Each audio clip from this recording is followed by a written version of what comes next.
Thank you, Mr. LoGerfo. I now recognize myself for 5 minutes of questioning. Through the reorganization of the Bureau of Counterterrorism outside of the regional bureaus and under the Undersecretary for International Security, have there been any changes to the Bureau's core mission and functions? Thank you for the question, Mr. Chairman. Our ability to carry forward the counterterrorism mission of the Bureau at the State Department is absolutely intact and is moving forward. We have all the authorities and all the resources that we need to advance the President's agenda to keep America safe and secure.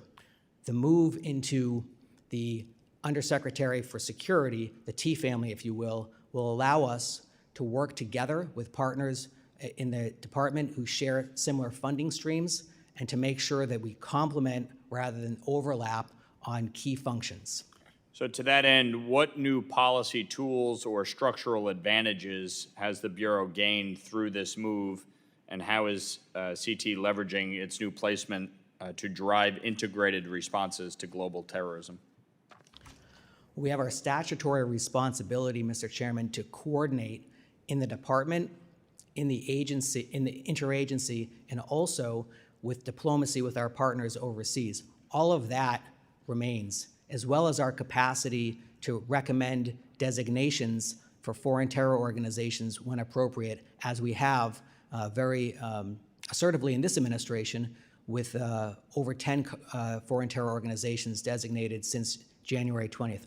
Again, all of those functions remain intact and actually are, I think, enhanced.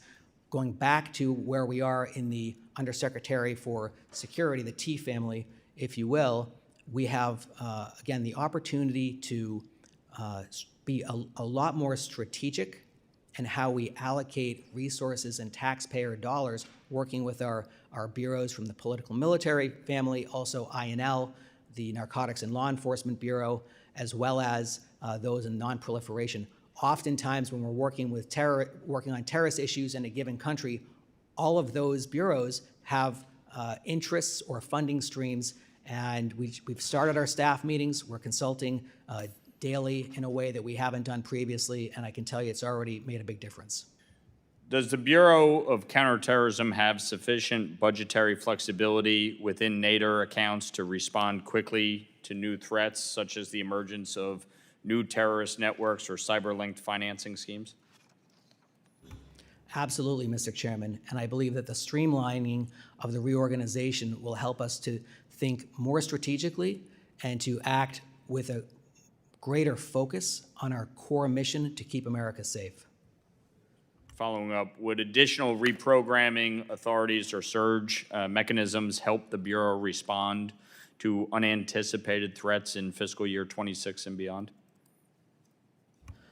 Mr. Chairman, I would take that back to my colleagues at the department.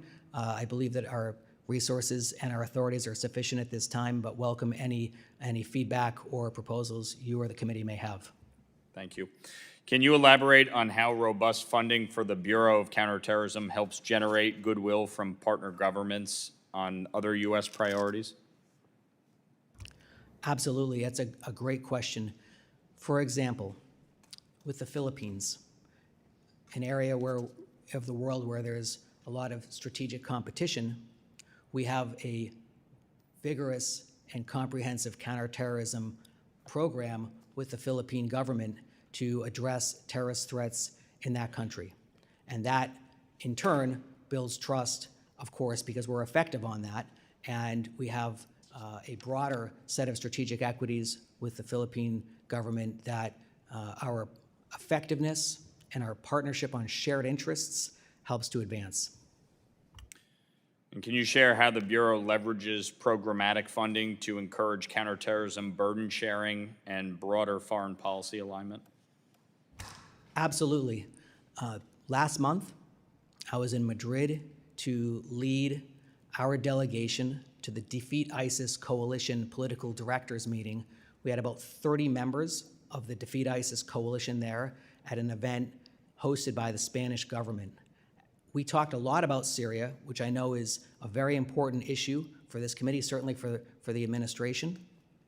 We talked about burden sharing in terms of maintaining the camps for displaced persons in northeast Syria. And we've made a lot of progress with respect to that from our European counterparts, including in Germany and the United Kingdom and France.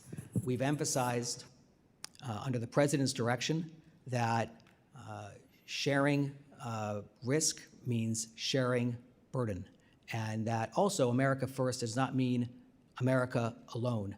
And our partnerships are based on mutual interest, but also that we make sure that our partners understand they must bring resources to the table.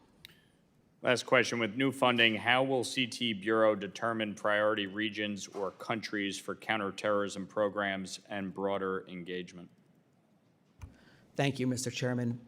We have an annual strategic exercise in September where the Bureau reviews the resources that have been allocated to us and the strategic priorities of the administration.